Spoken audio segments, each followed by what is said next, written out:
Jedi Squadron is a podcast run by the Anime Secrets website. Check us out at animesecrets.org for more anime, video game, tokusatsu, and now Star Wars content. Remember to follow us on Spotify, Apple Podcasts, YouTube, or wherever you listen to podcasts today. Hello, new Padawans, and welcome to the Jedi Squadron podcast. Here, you will be taking lessons in the many pieces of the Star Wars universe, whether it be the movies, animated series, video games, comics, and etc. This is your training into becoming a Star Wars fan as part of the Jedi Squadron. May your training go well, and may the Force be with you, young Padawans. What is going on, Star Wars Nation? This is the Jedi Squadron podcast presented by animesecrets.org. I am your host, Nathan Desa. And I'm Rizwan Merchant. And today, as part of our little build-up to watching the Ahsoka series, we are going to be reviewing the very last season of Star Wars Rebels, Season 4. Before we get started, we do want to once again state that we are doing this at the time of the SAG and Writers Guild strikes, and we want to convey to the best of our abilities that we do support the strikes. And we are not doing this. We are not being, paid to promote any of this, and we're not doing this to promote anything related to Hollywood. We are doing this to show our support for the writers and actors, without whose talents we would not have amazing shows such as Rebels. We want to make that clear. We support them, and we are reviewing this to bring awareness to the talent and hard work that they, not Hollywood, they give us. Here. So season 3 kind of wrapped up. Sabine. So big things that happened in season 3 was that we got more of a revelation on Sabine's backstory with her family on Mandalore. She left the team briefly, although she did return in a 2-part finale to help the rebels as they were fleeing Adelon. And that pretty much brings us to where we are now, where in season 4. So we start off with, like all Rebel seasons, it starts off with like a 2-part premiere, which was kind of an hour-long TV special, basically, when it originally aired, called Heroes of Mandalore, where Sabine and Ezra, they team up to basically help liberate Mandalore from the Empire. They free Sabine's dad. And ultimately, it ends. They do try to use the weapon that Sabine created to defeat them, but in the end, they ultimately defeat the Imperials, and Sabine gives the Darksaber to Bo-Katan, who makes an appearance here. She is once again voiced by Katie Sackhoff, who voiced her in the Clone Wars, and will go on to play her in live action in The Mandalorian. Which is we'll get really awesome, because not many actors get to be on the cartoon and in the animation. Well, okay, maybe there's a couple, but it's not very often that you see it, I think. I mean, the only other one I remember, like I said, and her name escapes, Genevieve O'Reilly now. She does the voice of Mon Mothma, and she also plays Mon Mothma in Rogue One and Andor. Okay. Well, and she was in Revenge of the Sith, but her scenes were cut where she talked playing Mon Mothma. So that's tragic. I forget that happened. Yeah, but I know that she was in the movie, because I remember when I was a kid and I was always going to the store to look at Star Wars toys, there was always a toy of young Mon Mothma available to buy. And all the kids are like, who's Mon Mothma? Exactly. Swords. Now, the bulk of this season, especially, in the last couple of episodes, pretty much, so it ends with Bo-Katan, that little arc, getting the Darksaber and becoming ruler of Mandalore. So that's the big thing. So a big thing that comes up is that Hera and Kanan are now kind of, there's been romantic hints about them in the past, but like here, it's clear that their feelings have gotten a lot stronger for them. Like, I don't buy that. I'm sorry. It's to me, from like season 1 onwards, it wasn't just hinted that they were a couple. It was very obvious they were, because I think at one point I remember Hera saying something like, "My love," and the way they hold hands, or like just intimate, non-sexual touching and like body language that they do. Mm-hmm. It was never a question in my mind of, are they together or not. It was just always a, okay, they're together, cool. I mean, those are the vibes that I got. I didn't get it from season 1 that much. It was a bit better in seasons 2 and 3, but even then, they came off as if like they genuinely liked each other in a Yeah, romantic sense in the book that I read. So, I mean, that was good enough for me. yeah. So I mean, I don't care who says what. That part in season 4 does not mean that they just got together in season 4. Mm-hmm. I view that scene more as Hera and Kanan are together, but the rebellion gave them very little them time to be a couple. And Mm-hmm. so they were not arguing about being in a relationship. They were arguing about how much time could they commit to each other while in a relationship, while dealing with the rebellion. Mm-hmm. So those are my 2 cents. Yeah.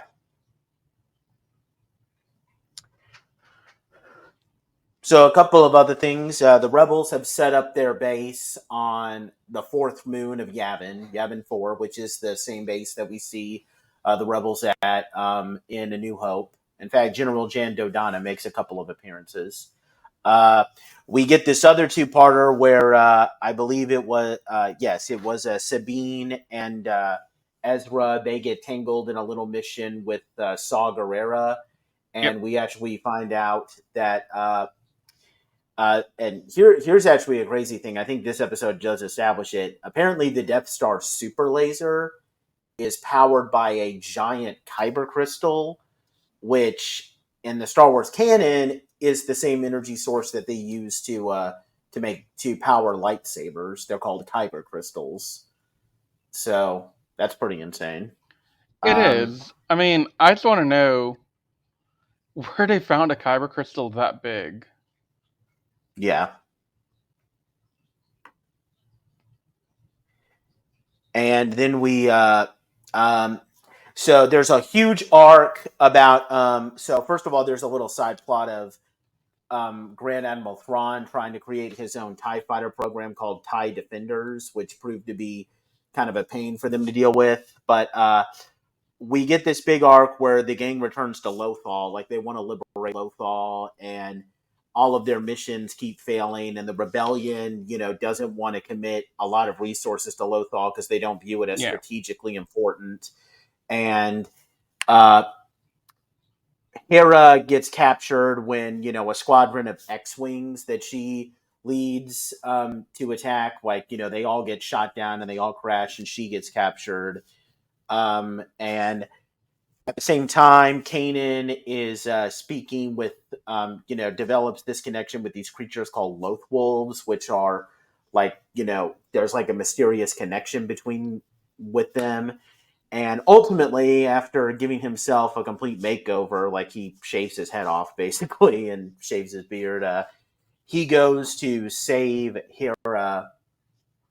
And Hera and Kanan admit that they love each other and they kiss. And then, unfortunately, in what is, in my opinion, the most emotional death in any of these Star Wars animated shows, and I haven't seen Resistance, but I highly doubt Resistance is gonna give me anything this emotional. Keep in mind, I have seen Clone Wars all the way through. I have seen both seasons of Bad Batch, and they have some emotional stuff. But like, so what happens is that they're waiting on an oil refinery to be picked up by Sabine and Ezra, and then Price orders her walker to shoot at it, which causes a huge explosion. And Kanan uses the Force to hold the fire back long enough for Hera and the other people to get away. But of course, he can't save himself. So he gets engulfed in the fire and he dies. Yeah, that was a very distraught scene for me. And I love how they do the audio with that. Like, they just cut out the audio and have the emotion in Hera's face, like just horrified, was like that was a very scarring scene, to be honest. It was, and like the emotion behind it's even worse. And I think the most emotion for me is twofold. One is Hera's reaction, but then Zeb when Ezra can finally get the words out later back at like their base on Lothal, and Zeb hugs him. That was another really big moment for like that death.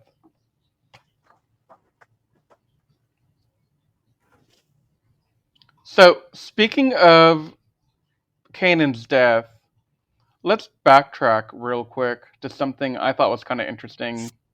Yeah. You mentioned it already, but I want to give it more context. So Kanan altered his appearance basically in the last 2 episodes he was there. Like he didn't have this look for another mission or anything before that. Literally, he got the look, went to fight, and he died. And the way he looked is kind of reminiscent of how the Jedi kind of are supposed to be resembling, like how they look. So I think this was a symbolic last transition to Kanan being a full Jedi again. And like maybe not the rank of master, but definitely he was up there in the ranks. I don't know if I'd grant him the rank of master. I'm trying to decide that right now. The way that he went out, I think he's good enough to be considered a master. Yeah. Well, not only that, but how many Jedi do you know that can basically force sealed an explosion that big from an oil refinery? I think maybe Luke would be able to do that, possibly. I think Obi-Wan could have done it. I don't know about Luke. Maybe Luke after Return of the Jedi, but not Luke in the first two movies in that trilogy. Oh, of course not. And I think Anakin could have done it as well, but I don't think. Yeah. I don't think like your normal everyday Jedi could have done it. Like I don't know, if I were to pick some random Jedi, like I don't know, Ki-Adi-Mundi, maybe he wouldn't be able to do that. No, I don't know. I mean, they don't really develop Ki-Adi-Mundi in the Clone Wars, so I don't know how powerful he is. But... Okay, Depa Billaba, that's a good example, I think. Yeah. I don't think she could have done it. I think Mace Windu could have done it. I think for certain Ahsoka after Rebels could have done it too. Or like during Rebels, she could have done it. But yeah, no, this is not something that you would see a normal everyday person just do.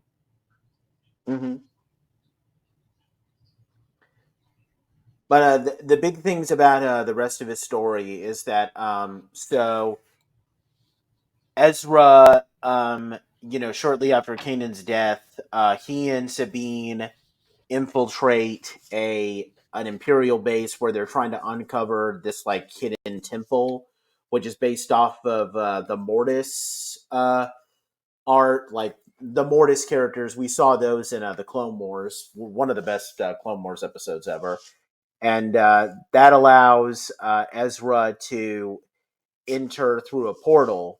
And I'm guessing like this part always kind of confused me. Like, I guess they kind of established that technically Ahsoka died in the Sith temple on Malachor when she was fighting Vader, but Ezra's able to use this portal in the temple to pull her out to save her and and prevent her from dying. Am I getting that right, Riz? It's very Back to the Future, in my opinion. Okay.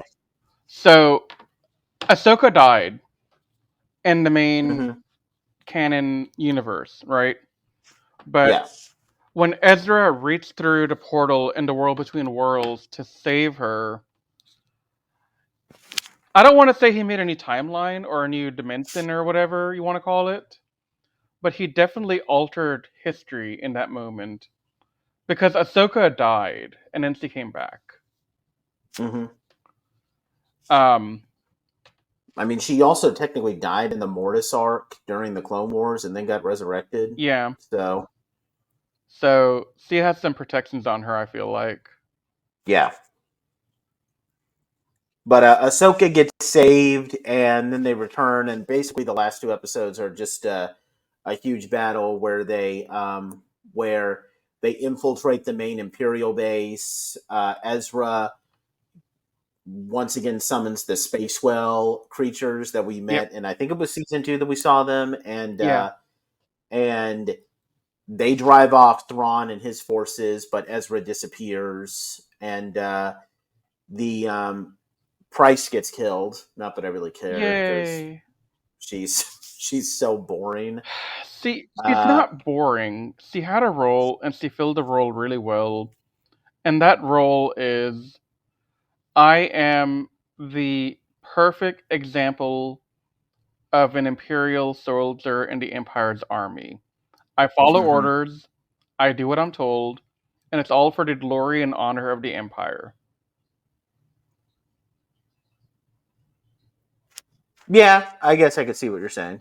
So I wouldn't say that she's boring. I mean, yeah, she is kind of dull, but definitely there's a reason for it, I feel like. We do get this really cool epilogue where it's we can assume. I mean, it takes place like several years because the epilogue takes place after the Battle of Endor, Hmm. where the Empire has been defeated. Based on what Sabine says, we find out that so apparently Zeb and Callus both made a journey to Lyrasan, where Callus felt redemption because he apparently did not wipe out all the Lasats, which was pretty cool. That was heartwarming. Uh, Hera and Rex apparently fought on the Battle of Endor, which It confirms a I long-standing fan theory, and I'm so happy for it.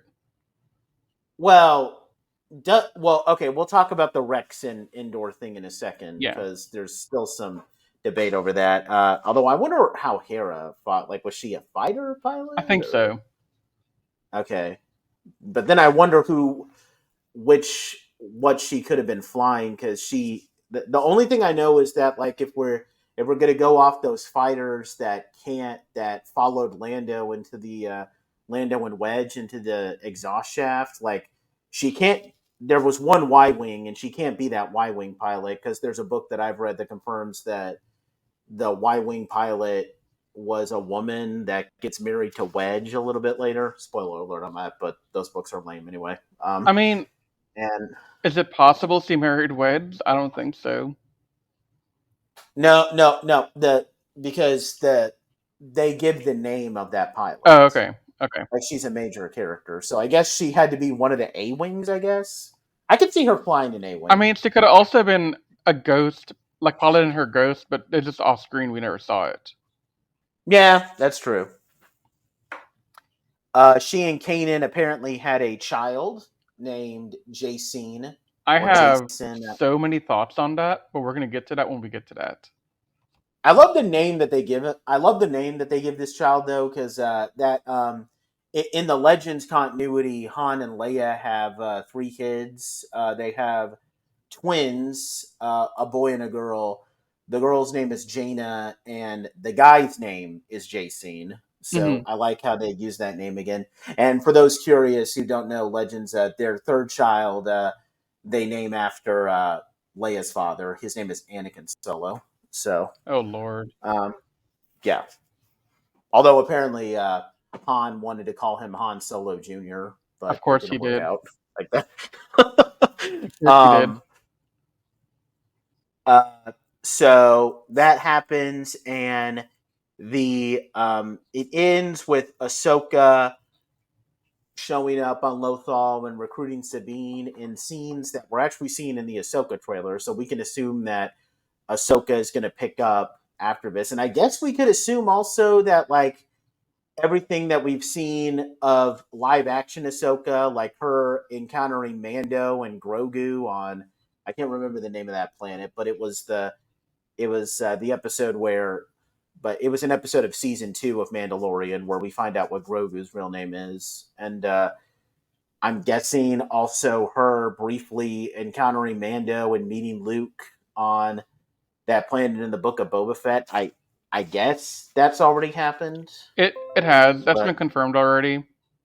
okay. So this takes place, I think, after season 3 of Mando.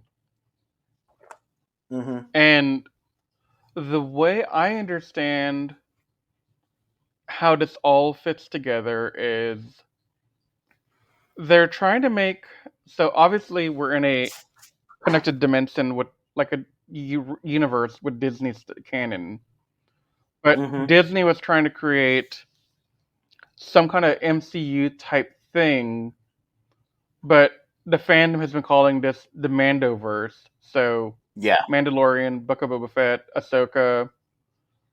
I think, correct me if I'm wrong, but the Skeleton Crew is a part of it as well. I need to I think I so, need to yeah. double check that. I can't remember. I don't even remember like what the Skeleton Crew is, to be quite honest, because I am way more excited for Ahsoka than I am for that. Uh, yeah, it's in the same time frame as Mandalorian, and it's after the events of Return to the Jedi.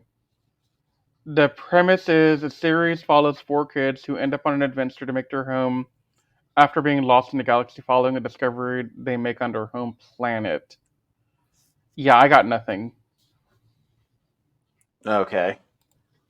But the point is that we can assume that the Ahsoka that we see at the end, she's already met Din, and she's already met Yeah, Grogu and all that. So, yeah, and here she is now recruiting Sabine to go and find Ezra. yeah. So, and how is that going to work out? Well, we'll find out when we see Ahsoka. We'll find out So, in let's see, I think next week. Yeah, next week, next mm-hmm. Wednesday. It's time, baby. Yeah. Um, to kind of talk about my overall thoughts of season 4 of Rebels, like just to kind of begin in, and I'll go into more detail. Like I, so I was hyped to watch this season because, as you may remember in our previous podcast, like I loved season 3. Like Yeah, season 3 was perfect in my opinion. Like there was literally nothing wrong with it, and I, I feel like and this may spoil what I'm going to give it at the end. Like, I got a lot of what I wanted from season 4, but I feel like I got like 80% of what I wanted. Like, I don't know. Like, they're just like, when the season is great, it's good, but there's some cases where I don't know. Like, it didn't feel like this was as good as season 3, I guess you could say. And it had some big shoes to fill, and I think it tried its best, and that's why I'm not going to give it a low grade or anything. But it, I don't think it fully filled the shoe, lived up to like the same hype as its predecessor did. I I understand where you're coming from. So my okay, so there are definitely episodes in this batch that I really like a lot. Mm-hmm. Um, for example, Heroes of Mandalore is really good. The In the Name of the Rebellion is also pretty good. Um, not as impactful to me, I think, as like the stuff we had in season 3, but it's um still a pretty good story. I didn't really care for all the TIE Defender stuff that was going on. Like, okay, cool, you got a new TIE Defender. It's not really ever seen again, I don't think, after Rebels. So, whoop-de-doo, Thrawn, you didn't accomplish anything here. Good job. Yeah. I don't know. What do you think about Rook? I want to ask that. About who? Rook. Was he the guy that Thrawn hires at the end? Thrawn's pet. The hunter. Yeah, well, he didn't really leave much of an impact on me. Like, he was just like this tough villain that they had to face every once in a while. And yeah, he didn't, I don't know. Like, He could have been so much better. Like, okay, yeah, hear me out. Here's a better idea.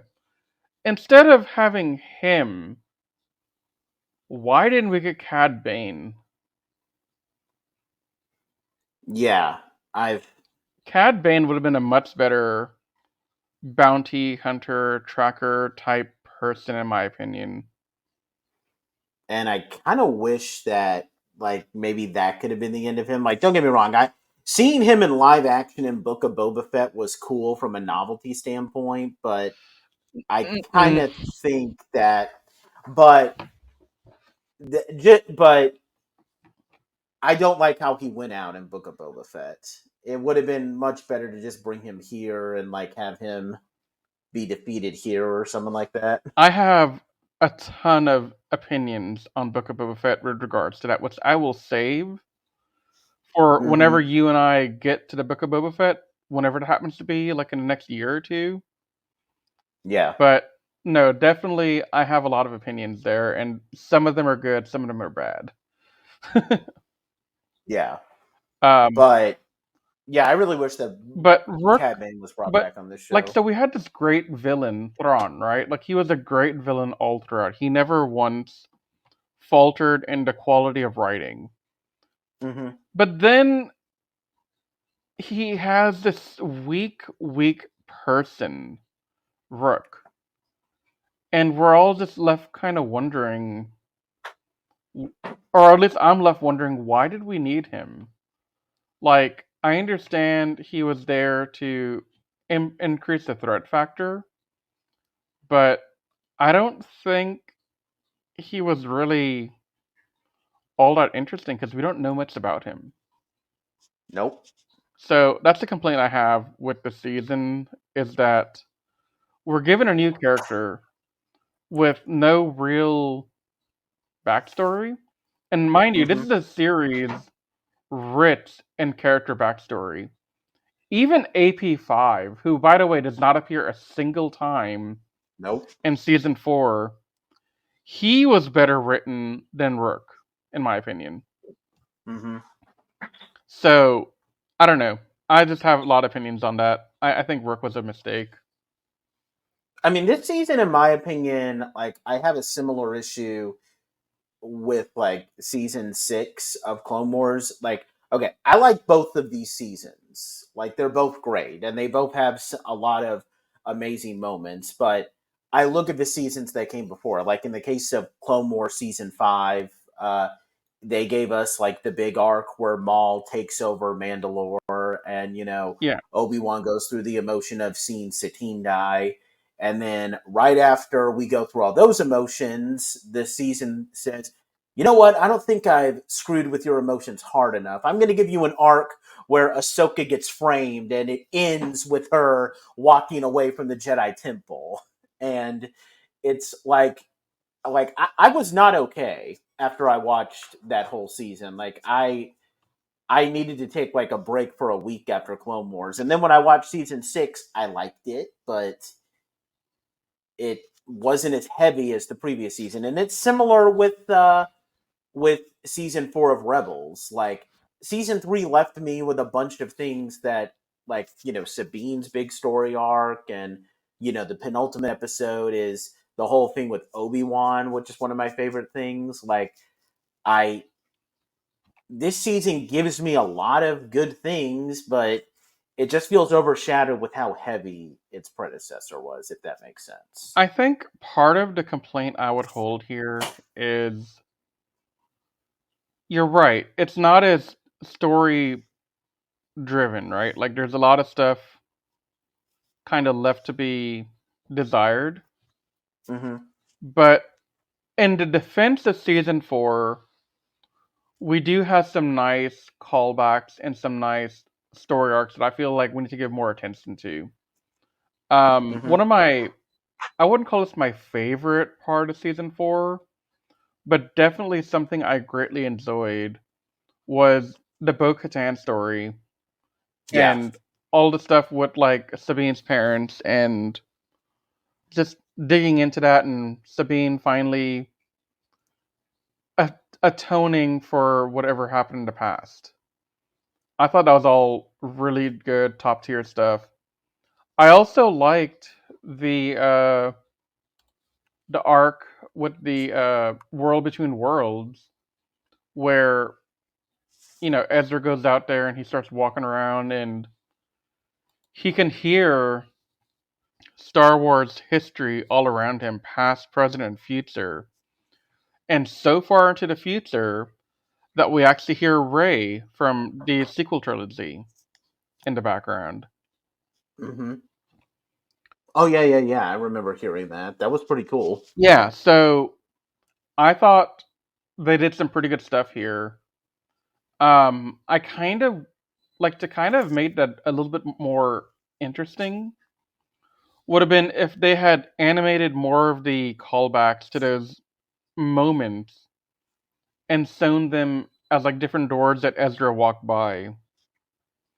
Like maybe a door with Anakin and Ahsoka where Ahsoka's walking away from the Order.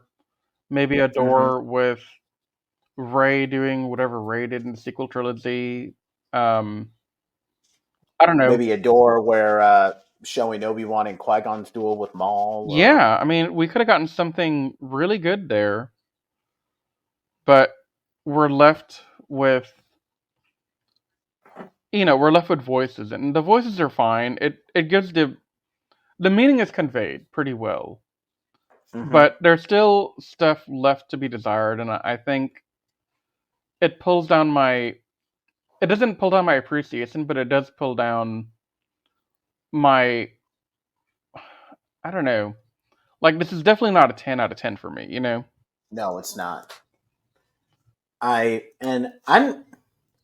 still. What do you? Because maybe you can help me figure this out. Because I really don't know how I feel. What do you think of how it ends with Ezra like basically infesting Thrawn's ship with the Purgles, and then like just taking him out into space? They're called Purgles, right? Yeah.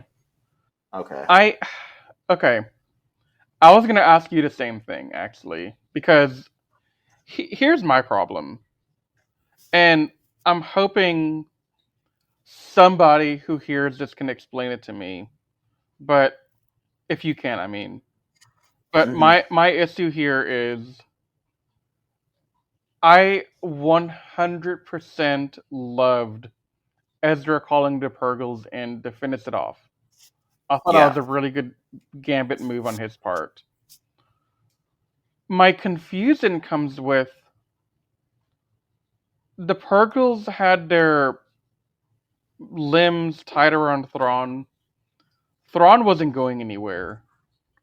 Why didn't Ezra escape? Like, I understand they were showing him using the Force to hold Thrawn in place, but do you really think Thrawn was capable of explaining that grip? I mean, this is Thrawn. You can't underestimate him at all. Well, and that's what I was thinking. That was my only justification, is that Ezra wanted to make darn certain Thrawn would not be a threat.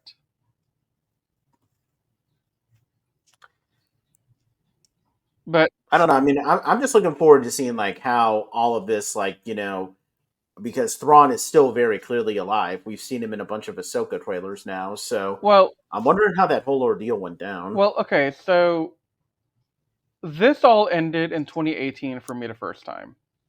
Mm-hmm. So I've been waiting since 2018 for this moment to get Ahsoka to answer the question of what the heck were they trying to convey to me about why Ezra did what he did at the end. Yeah. Like, I understand he's the hero, he has to do something heroic, and sacrifice is a good trope for heroes, but literally he could have escaped, I feel.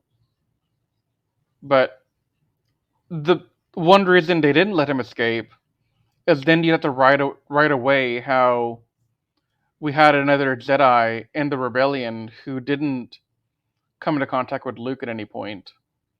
Yeah. So that's why his escape with Thrawn is more interesting, is because the writers had no choice. They had to get rid of Ezra and Kanan before the original trilogy events began. And there should also be an explanation on like why arguably the Empire's most intelligent and best officer is also out of commission for this entire war. Yeah. Yes, I mean, no, it's definitely a thing. My assumption is, and maybe I'm wrong, but either the Purrgil took Ezra and Thrawn to some remote location in the galaxy that nobody really knows about, and the ships were damaged because of the Purrgil, and so they were stranded there for years until somebody found them.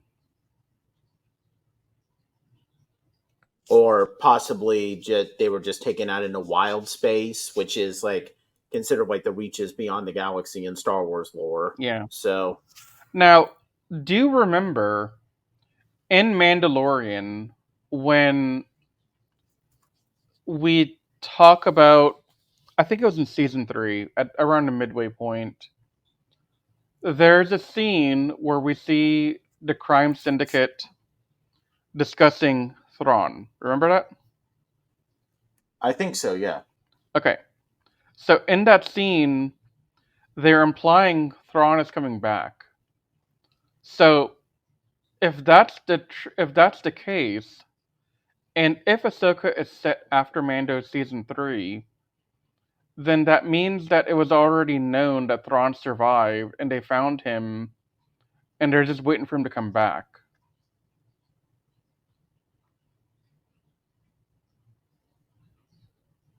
I guess that's possible because So they don't really. yeah, like we don't know what happened to Ezra really. Like he might have just ended up being the prisoner of Thrawn after everything is said and done, you know? Mm-hmm.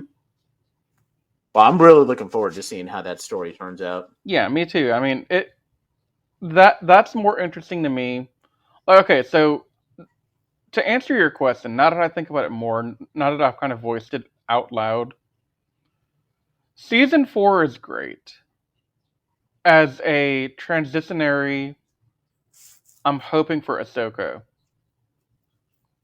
because it posed the big question we needed for Ahsoka's TV show to make sense. Yeah. Like from 2018 until now, we have all in the fandom been expecting Ahsoka to at some point find Ezra in the future. And the sequel trilogy didn't answer it. Because we don't see Ahsoka, we don't see Ezra. There's no mention of any of that stuff. So it was a big mystery, at least to me, to figure out, well, what ended up happening to Ezra? That's like one of the most tragic tales that nobody's trying to answer. Mm-hmm. So getting the answer has been really nice to me. Yeah. So here's a question for you, and to kind of get us Mm-hmm. back on form with how we do this podcast. What was your favorite set of episodes or favorite episode in season 4? I did like the Mandalorian two-parter. That was obviously just great. There's literally a part in the episode that I don't know if it was intentional or not, but there's like a scene where Ezra opens a door to see like the big battle between the Empire and like some of the Mandalorian forces, it's meant to. It looks very similar to a shot from I can't remember what season it was, but it was a shot where Obi-Wan opens a door to see like a huge civil war erupting on Mandalore. It just reminded me so much of that. Like it was almost like a complete shot, like recreation. So that was amazing. And seeing Bo-Katan come back was great because she's a great character, and I really enjoyed her in the Clone Wars. So I would say that. But I probably also just really liked the scenes where Hera's been captured uh, and like all of Kanan's moments, especially just before he dies, like him with Hera, like I love the part where he gives Hera back her, I can't remember what it was called, but it was The like a Calicor. heirloom that Thrawn stole from her. Yeah. Like, Hera says, like, you haven't given me a present since the first day we met, which kind of reminds me of a moment in A New Dawn. Like, that was kind of a very slight reference to the book. I love that.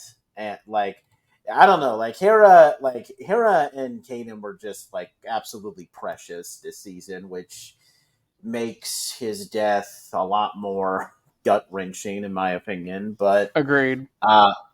but yeah, that's mostly what I like. The those what so basically the whole Kanan and freeing Hera and then like the Mandalorian two part, those would be my top two favorites. Yeah. What about you? So the Mandalorian opening two-parter was really one of my favorite things, like you. Um, I also was a very big fan of A World Between Worlds and um, the episodes that kind of led up to it because I really like the Mortis gods story. And while you don't see the Mortis gods really interact with anyone, just seeing more of the Clone Wars storylines kind of come back and be relevant again is nice because you don't really see many other big overt mentions to the Mortis gods beyond the owl following Ahsoka around in Mando. Mm-hmm. So I thought that was a pretty cool thing as well. Um, I think, in my opinion, the best episode out of season 4 is Jedi Knight, where Kanan sacrifices himself to save Hera and Ezra and the rest of Yes. them. That to me stands out as the best because that was, like you and I both said, a very emotional, draining episode.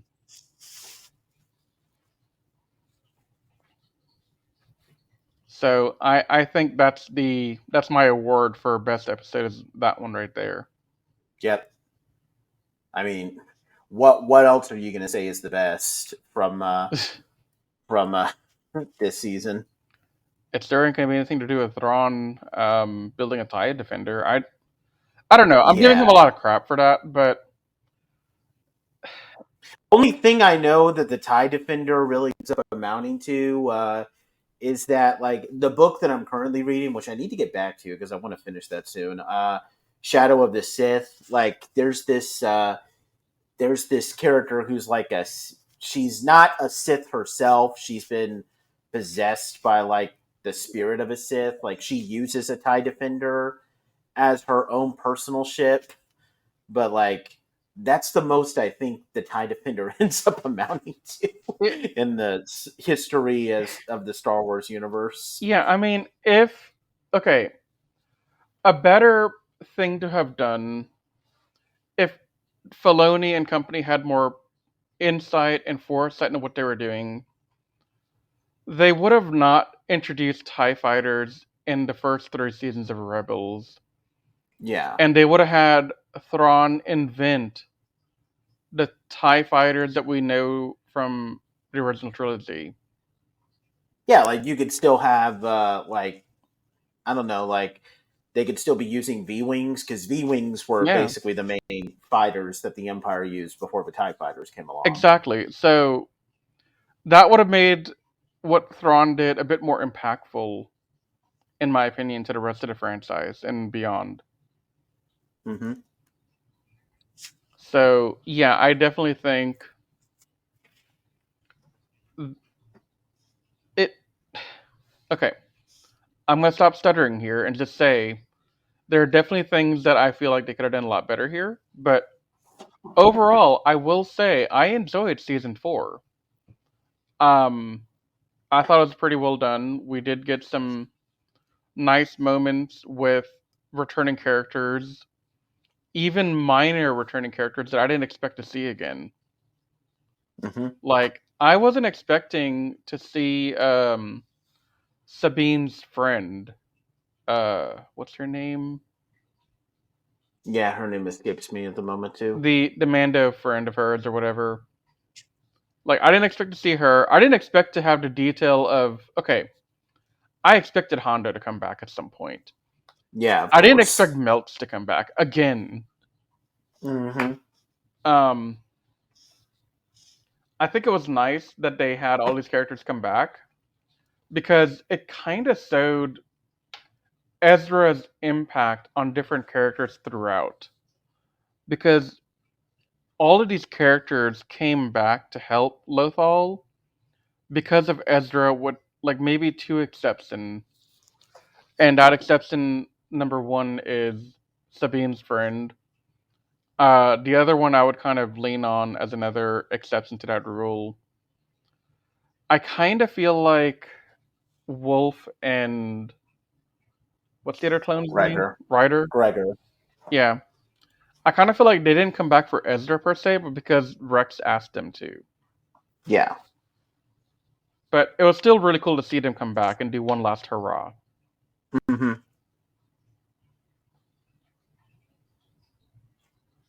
So Speaking of Rex, we should probably talk about that theory that we brought up. yeah, You want to talk about that right now? yeah, let's do it. Yeah. So okay, the kind of so Sabine says that Rex fought in the Battle of Endor, and if you watch Return of a Jedi, you'll notice that one of the rebel soldiers, that's part of the strike team that Han puts together to attack the shield generator, and it's probably the easiest to see, like during the shot where Han like lures the one scout trooper guarding the bunker into it, like there is an old, elderly, bearded guy who looks kind of like Rex's design in Rebels as part of the crew, and that's led a lot of people to think, okay, so Dave Filoni says that Rex fought in the Battle of Endor, and here's a guy who looks a little bit like how Rex would look like at the time. Is this Rex? Now the now apparently the some official canon has this character's name. His name is Nick Sant. The funny thing is that, so here's a quote from Dave Filoni on like this interview. So he says, "quote I think the one thing I have really thought about is I really do think that Rex is that guy on Endor. I really do. Why else is there a bearded old guy on Endor, Tano? Why? It makes no sense. If you don't want that to happen, do you know what that means? I'm going to make that happen. I'm getting like Palpatine. I'm getting power crazy." Unquote. So now, apparently, he decided at the last minute that he didn't want to officially canonize Rex being Nick Sant, but because he thought that like it wasn't right for him to like retcon things, but he's apparently left it open. Like he hasn't said that Rex isn't that guy in Return of a Jedi. So he basically leaves it open for fans to decide if that guy is just some random dude named Nick Sant or if he's Rex. Like that's up for the fans to decide. Yeah. Now here's the question, because I didn't know that that character had a name prior to right now. What what established the name? What book? What TV show? What thing? Do we know by chance? Or So I'm looking at Wikipedia, and it says that so he was apparently first identified as Nick Sant in a magazine um, called the Official Star Wars Fact File. So that's where he officially got his name. I mean, he like Star Wars is in the Legends continuity. It's really weird. Like you might find these random pilot characters that you only see their face for like 2 seconds in the movie, but then there's books that like give like a huge elaborate backstory on these characters. He's not one of them. They just give him the he was just given the name Nick Sant from a magazine thing that like gives names to like different characters, and I guess they just carried through with that name into the canon, if that makes sense. So it's part of the canon because it came out in 2022. Man, Mm-hmm. I really don't like that. I was hoping you're going to tell me this is something pre-Disney that we had to name Nick Sant from. This makes it No, harder. it is pre-Disney. Well, okay, No, it so was a I'm reading. pre-Disney name. It came out in like the set. It was something that came out like hold on, like this was like an O. This was like an OT era like OT and like maybe early prequel era magazine thing that came out before Disney bought the franchise. That's interesting because I'm looking at Star Wars fandom, which is not the Wikipedia, but nonetheless, it says he was first identified in Star Wars Fact File 44 in oh, you know what? I'm an idiot. You're right. It says 2002, not 2022. Carry Yeah. on. Sorry, guys. I mean I can't read. that's all that's all that I can say though for that that he was just given a name in the Legends continuity, and Yeah. there's and I don't know, the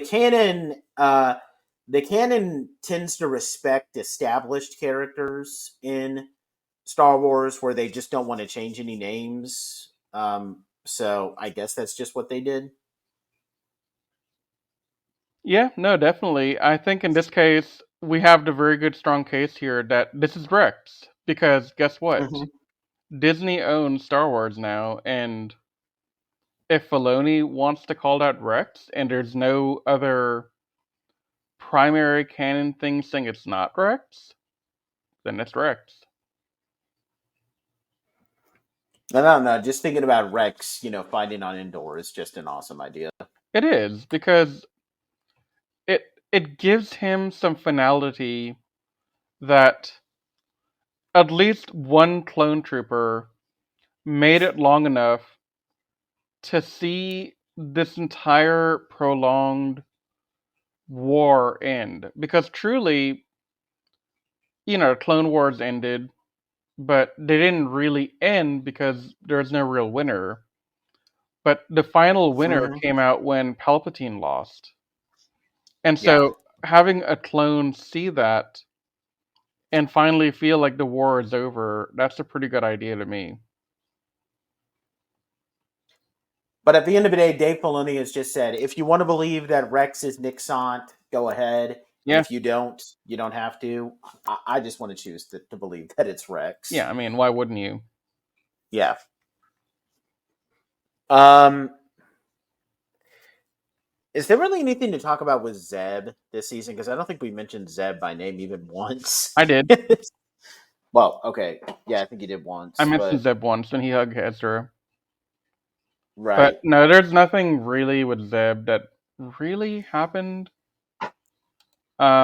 He's just a good character to have in the background supporting everyone else. Like, Mm-hmm. he had his moment in the sun with him and Callus, and I think that touch at the end where Callus and him go to the planet of the Lasat, I think that's good enough for me.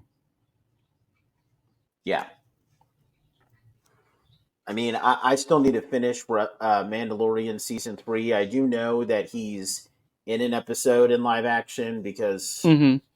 unfortunately I follow some accounts that spoil that stuff for me. But but I'm I hope that we'll see more of like what he's up to. I think it's just a cameo in the Mandalorian episode, but He's there for like a minute. okay, well, He still, I mean, he's literally there. He talks to a guy, and then yeah, that's it. okay, well, I hope to see him a lot more in Ahsoka then. Yeah, no, definitely. Although I love how they make him look because in the Mandalorian, just kind of a side note, like he literally looks like the same design as in Fallen Order. Uh, we see a Lasat. He's kind of a big character. I'm not going to spoil it because Riz is still playing the game. But he looks exactly like the Lasat that appears in that video game. Yeah. So that was pretty cool. What did we think of? I mean, I don't think Agent Callis does much this season either. Um, I just like seeing Callus as a good guy, like a for real good Yeah. guy. Mm-hmm. Um, he doesn't have any like major story or things that he does, but it is nice to see him continue down that journey from Imperial guy to Turncloak Fulcrum to being full out, I'm a rebel, hear me roar kind of thing, you know? Yeah. What about we what are your thoughts on Sabine this season? Sabine continues to grow, I feel. Mm-hmm. Even when Sabine's not like the critical part of a scene, she's still pretty important to what's going on around us, in my opinion.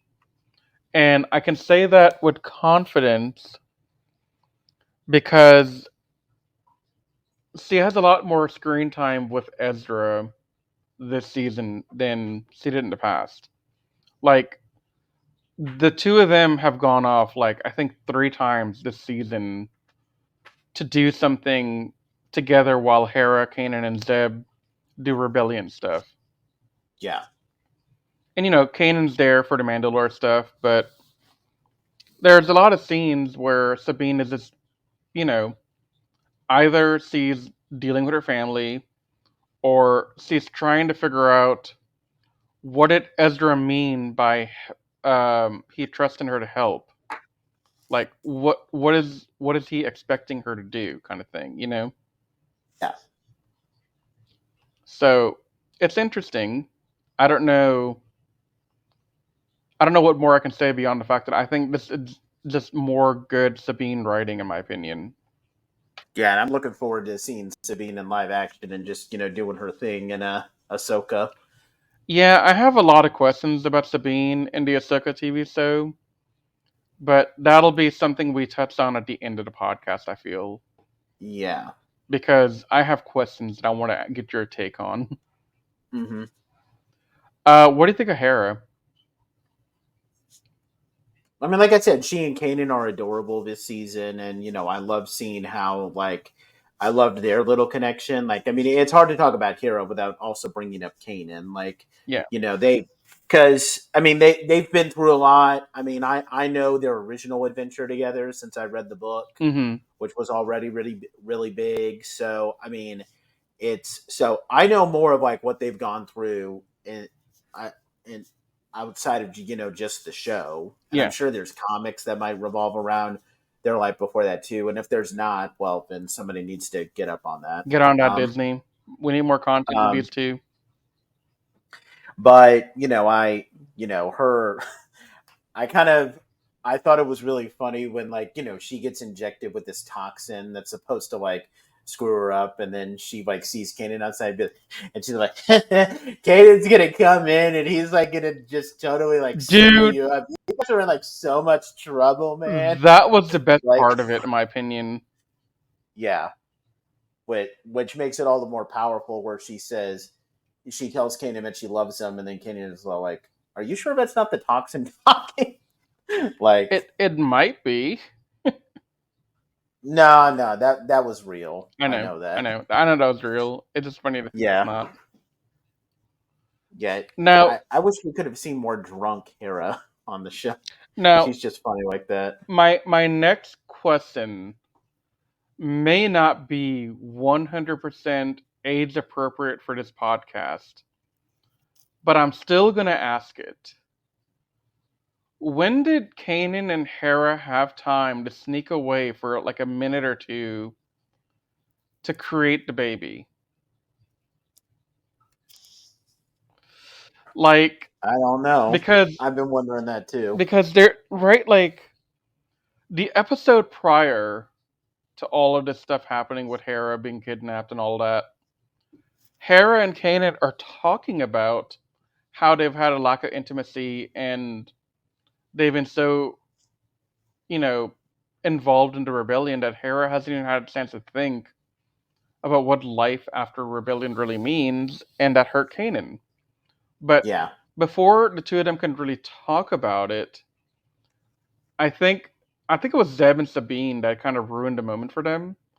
Yeah. Like the rest of the team ruined the moment, and then they got called into action. Like there was no time there, and there was no time in Kanan's rescue. So my only explanation is that this happened in the background prior to all this stuff, because that's the only way it makes sense to me. Mm-hmm. Well, maybe we'll get an maybe they'll try to explain like what happened in Ahsoka. I doubt it, but I know Hera is in Ahsoka. And by the way, in the live action show, she's apparently being played by I don't know if they're married or not, but she's at least dating Ewan McGregor. So Oh, really? that's really yeah, the woman that plays Hera in the new show. Now, So my other question, and this is totally age appropriate, but I didn't know that you could have inter-race unions that could produce a child, like humans and Twi'leks in this example. no, that they did that in the Clone Wars. Remember, there was a clone that deserted. His name was Yeah, Cut. Cuts and Bad Bats. Yeah, He had he kids had in the an Bad Bats. with a Twi'lek. Yeah. Well, okay, so I said that, but then I hadn't watched Bad Batch until like last night. Yeah, but Cut was in the Clone Wars too. Yeah, But like, I forgot the entire storyline happened. I can't remember what episode it was, but like, I can't remember what planet, but I do know that like, there was a point where like Rex got like, maybe it was. No, I don't think it could have been Felucia, but like Rex got like cut off from like Jesse and a few other clones, and I think Fives was the other guy, and he meets with Cut. So Cut was in. I know Cut was in the Bad Batch, but he originally appeared in Clone Wars. Yeah. I mean, I'm just more curious. Like, what would a human and a Wookiee hybrid look like? We're not going there. Okay. There are some things we just don't need to know. I mean, there are some things where I could see things like working out fine, like I don't know how to pronounce this alien race, but I think they're called Syrians. That's the race that Ki-Adi-Mundi is. Oh, okay. Yeah, that could be. Where they look human, but they have a slightly larger head because they have bigger brains. Like they're not like Ki-Adi-Mundi is not considered a human. Yeah. No, he's not. He's a conehead. Yeah, exact. Well, yeah, but the official name is Assyrian. I know. Or Kyrian. I don't know how to pronounce. I don't know what the C pronunciation is. But, yeah, I just found that interesting because it's not something I thought about very much prior, especially in 2018 when I was still very new to things in Star Wars beyond the movies. Yeah.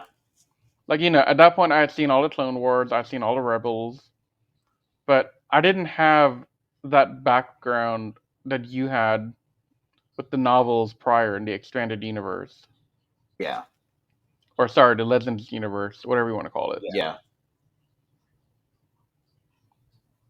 So yeah, it makes sense. I understand it. I just thought it was kind of interesting. Mm-hmm.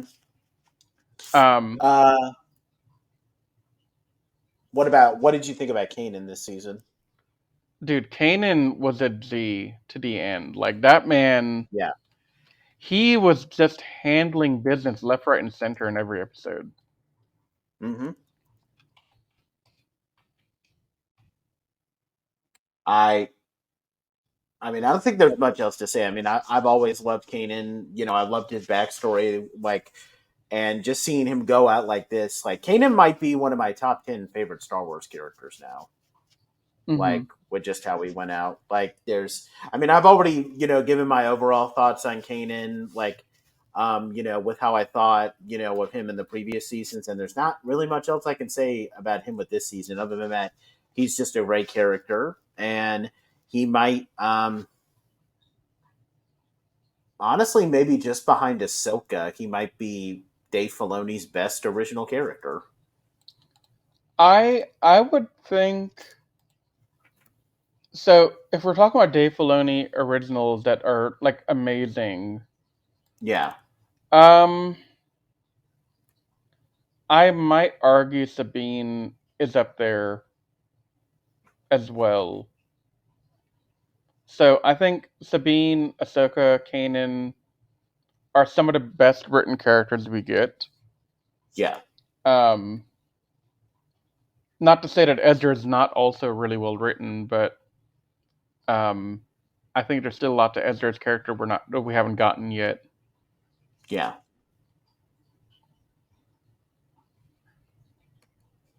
And speaking of So, Ezra, go ahead, Riz. so I was going to ask you what you thought of Ezra. Yeah, I think I like, how Ezra. I especially liked Ezra at his strongest when he has to keep on going without Kanan, that, because I always like those journeys, where you've always had this person to look for guidance, and now you no longer have that person. It's kind of like, I hate to bring up this other franchise, but one of the reasons why I think Power Rangers in Space is such a great season is because the previous seasons they've always had Zordon and Demetria to look after them, but now in Power Rangers in Space, these same characters don't have that mentor to help them through everything. That's where I think that they're strong and developed characters, if you get what I'm saying. So, um, I think that Ezra was at his best when he needed to do everything himself, and I really hope that we see more of him in Ahsoka, because I'm not sure how I feel about how he decided to go out with Thrawn at the end. I think that it was very brave, but I have issues with it, like you brought it up. So I'm just gonna have to see what Yeah. happens in Ahsoka before I make my final judgment. Yeah, and that's where I'm at as well. Like, Ezra is a really good character. I've met Taylor Gray, the guy who voiced Ezra in this TV Mm-hmm. show. He is the coolest dude ever. I even interviewed him on the website years ago before this podcast even came to being.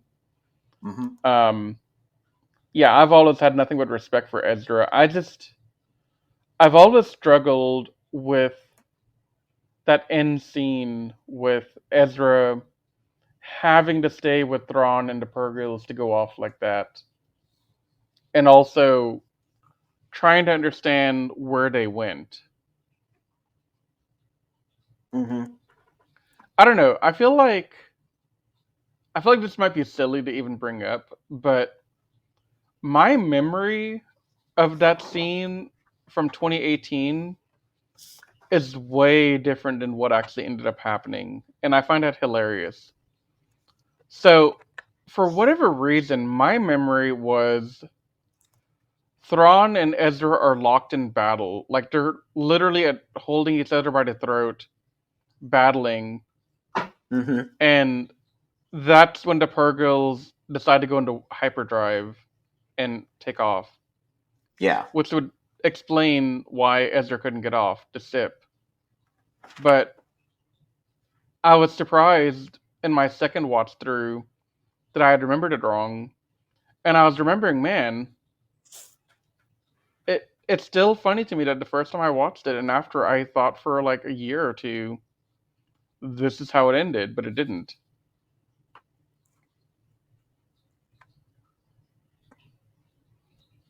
I mean, I've had similar issues where, I had a really good memory of something and then I rewatched.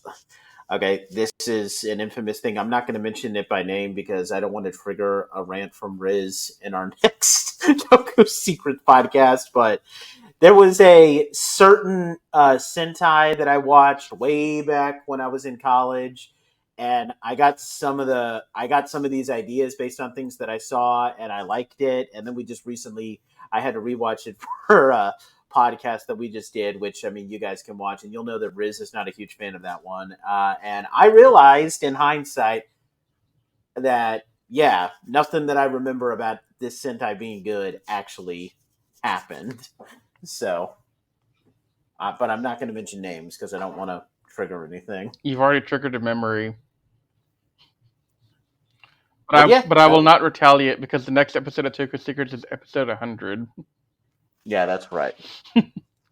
I will not retaliate this time. You get one free pass and you've used it. Okay. Okay, cool. Okay. But yeah, I was just bringing that up to relate. So I do want to bring up some behind the scenes info I just kind of came across with relation to Jason Syndulla. So Jason is actually inspired by the son of Leia and Han in the Star Wars Legends continuity. Like that name is from there. I didn't know that. Mm-hmm. There's also Dave Filoni had been thinking about throughout the entire production of season 4 that he wanted to introduce Jason Syndulla in the finale, and he had only told the head of the Lucasfilm story group about it.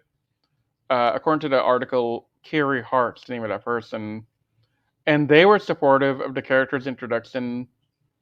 And Filoni deliberately wanted Jason to be a tribute to Solo's kid because it's a very important character, apparently. Mm-hmm. And the funny part is, uh, Vanessa Marcel, who played Hera, was unaware that Hera was even pregnant with Jason when she recorded the final episode, and she only found it out during a fan screening later. Oh, Lord. Yeah. And then the other piece of information that I think answers a question we were asking earlier, when was Jason conceived?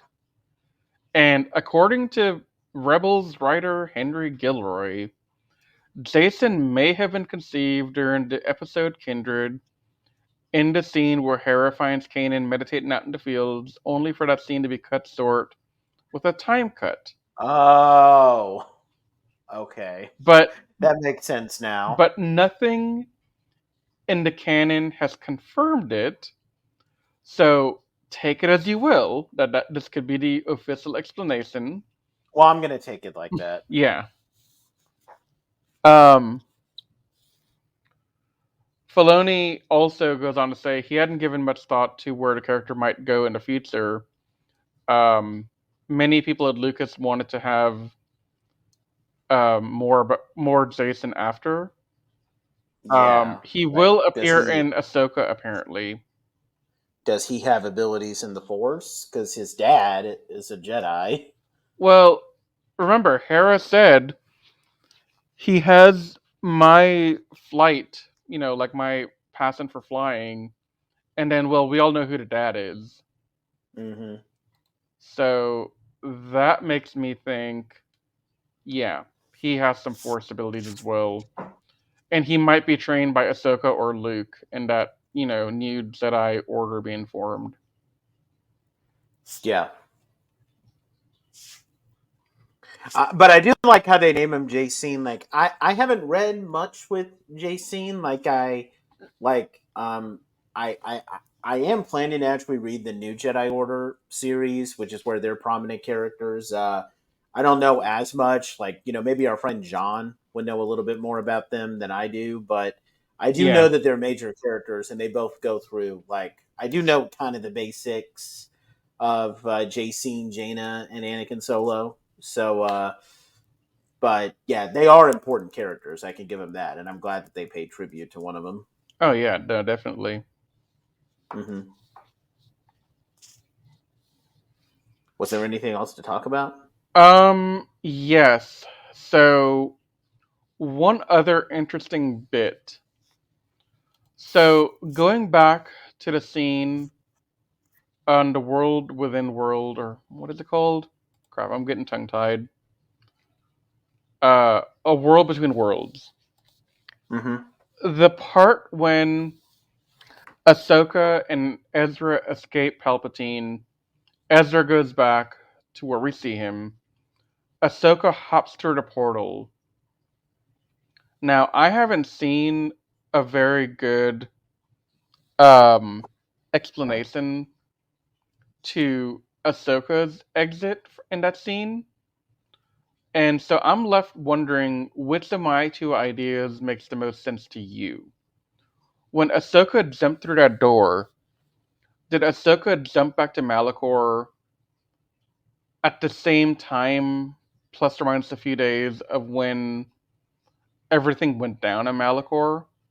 Or does she time skip to post Return of the Jedi, and that's when she comes back into the storyline and the flow?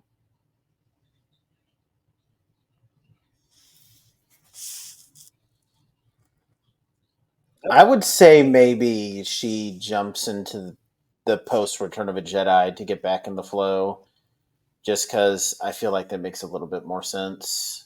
Yeah, because if Ahsoka had come back, you and I both know that she knows about that he's Anakin now, and she Yeah. would have done everything in her power to stop him. Mm-hmm. So that's my hope, that when we get to Ahsoka, they have her appear after the events of Return of the Jedi, and that's why she wasn't there to help Ezra um, in the final finale, and why she wasn't there Or for any of the original trilogy. yeah, and maybe she. I mean, she would have had to have met Luke at some point, I guess. Maybe she met him shortly after Anakin's death, because she and Luke apparently appear to know each other a little bit when she meets with Luke in Book of Boba Fett. I I have a fan theory on that. Mm-hmm. That might be a prevalent fan theory, but my fan theory is when Ahsoka came back after Return of the Jedi, Anakin's Force Ghost appeared to her at some point and Mm-hmm. filled her in on Luke and what happened, and she went out to seek him and help him if she could. That's I believe that. I think that's the most logical explanation to me, anyway. Mm-hmm. I mean, I don't think that she really helped him in the Force that much, because the book I'm reading is, kind of establishes that that all of Luke's training in the Force goes off of what he learned from Obi-Wan and Yoda, and mostly he was self-trained otherwise. I think I think it makes more sense to say it like this. I think Obi-Wan and Yoda gave him the Jedi Knight training wheels, right?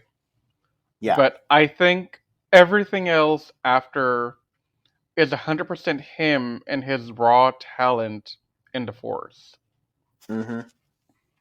Now, this isn't truly on topic because I would like to dedicate a podcast to this topic later, but do you think, in a nutshell, that Luke is stronger than Anakin prior to becoming Vader?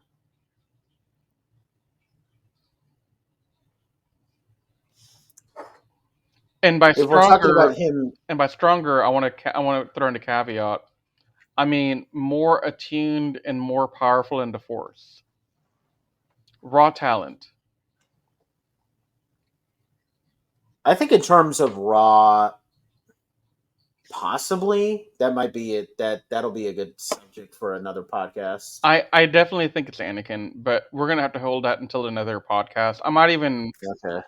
I feel like John's listening to this, and when he does, he'll hear my question of, "Hey, John, do you want to join us for that discussion? Because I feel like you have a lot to talk here." Yeah, that'd be a fun discussion to have with him.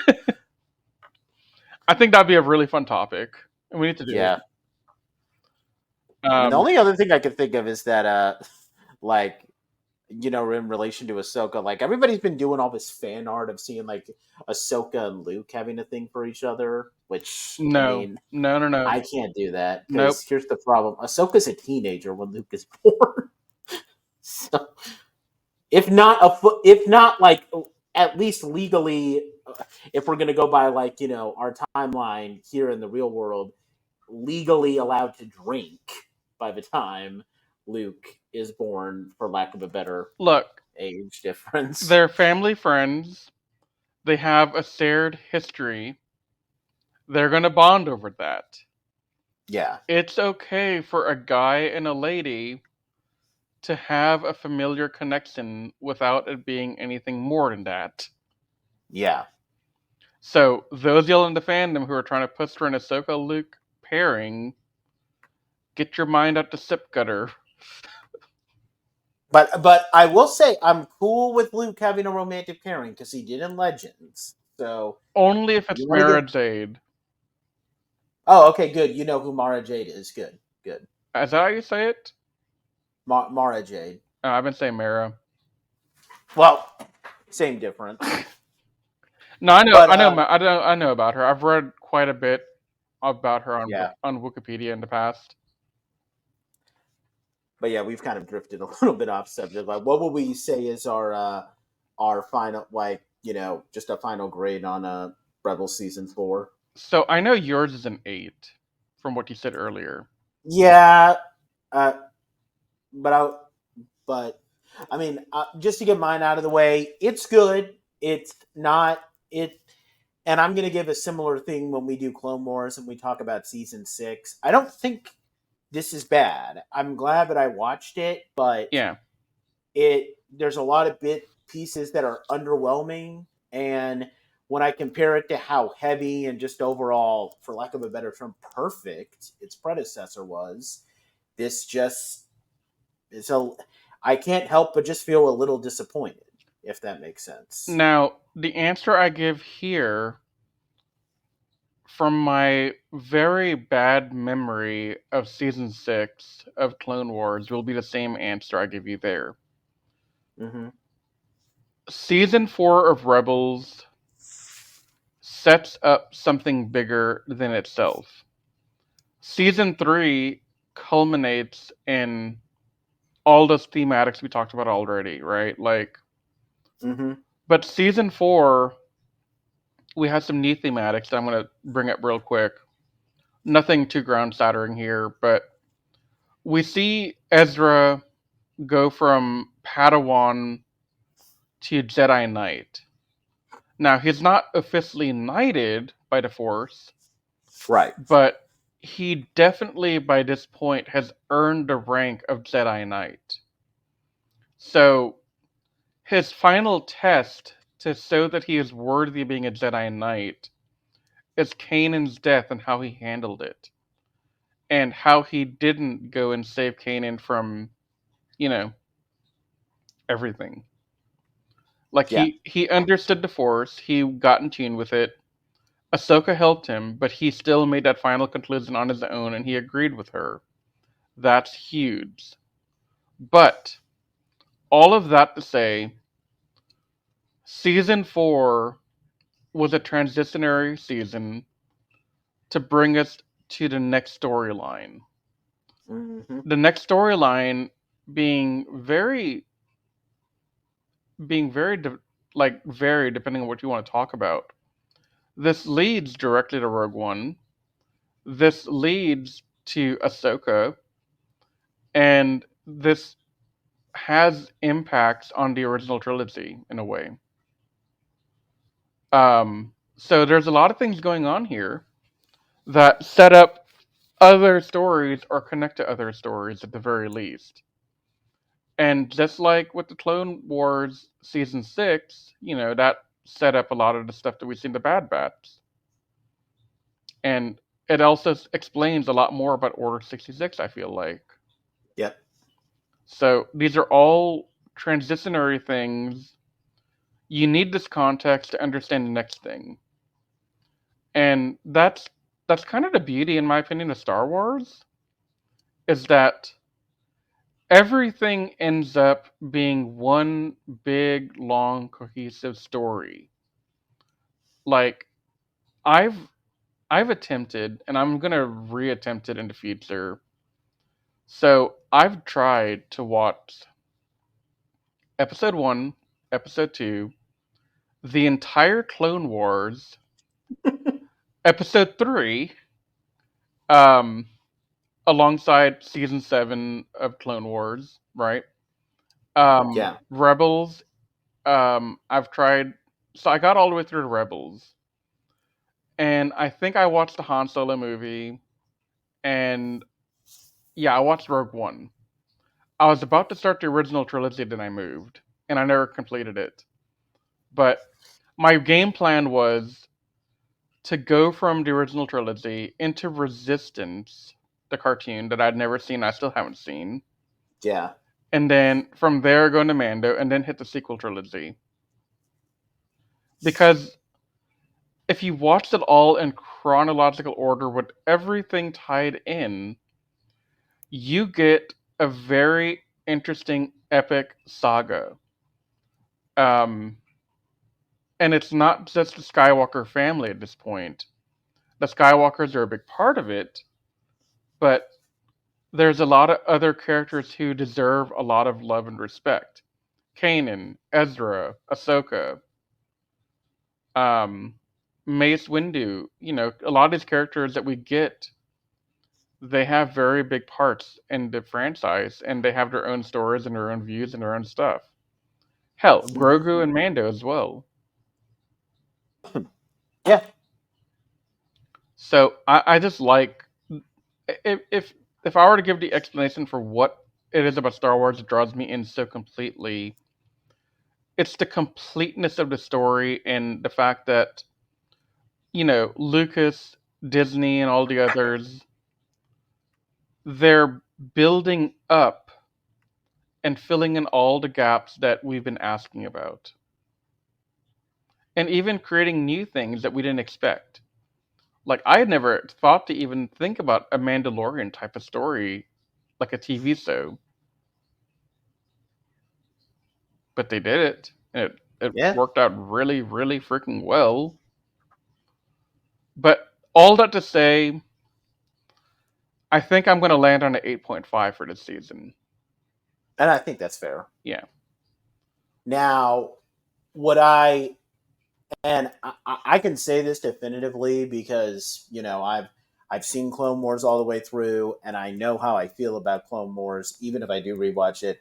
Would I say that this is better than Clone Wars? I don't think I could say that. Like, I think I think this is a close second to Clone Wars. Like, I think this is Clone Wars is great, but not quite as good a little brother, I guess you could say. Like, I, but it's still, I do think, like, I don't know, like, some people say that this is better than Clone Wars. Star Wars Explained has this ranked in his top 10 best Star Wars related like things ever. Like, you put books, movies, TV shows, all, he has this in his top 10. I don't think he has Clone Wars in this top 10. So I think Star Wars Explained thinks this is better than Clone Wars.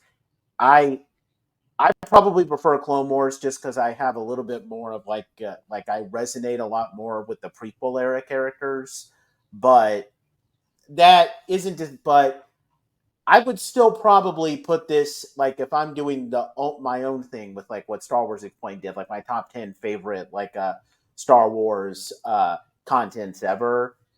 I would put Clone Wars in the top 5. Rebels is in the top 10, maybe bottom of top 10, but it's still in the top 10. Yeah. If that makes sense. I I'm gonna table my answer to that until after Ahsoka. Okay, yeah. Because If like I said, season 4 is a transitionary to the next part of the story. And in my opinion, Sabine looking for Ezra and Ahsoka helping her is season 5. And they've already said this is season 5. and if So Ahsoka blows me away, then maybe this will be better than Clone Wars. this really all leads to Ahsoka. And that's the only way I can answer your question is in October. I cannot tell you until October, I think. Yeah, but I just hope that we see Timora Morrison play Rex in live action. Dude, yeah. I mean, come on, guys. Come on, Lucasfilm. I mean, you just showed him in Book of Boba Fett. He's literally bald, just like Rex. You can literally have him play Rex and not have to have him do anything weird with his hair or anything. Yeah, well, we'll see. I kind Yeah, of I kind of don't know if Rex could even live that much more because I they mean, do we'll have that see. accelerated lifespan, you know. Yeah, I know.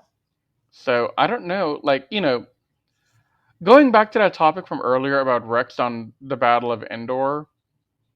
I I like the idea that it's there and it's kind of sort of canonized by Filoni, but also my man, he's gonna be getting up there into age by that point. Well, yeah, but you have to but like, I know it's only like 4 or 5 years later, you know, or like yeah, and Rex isn't going to go from.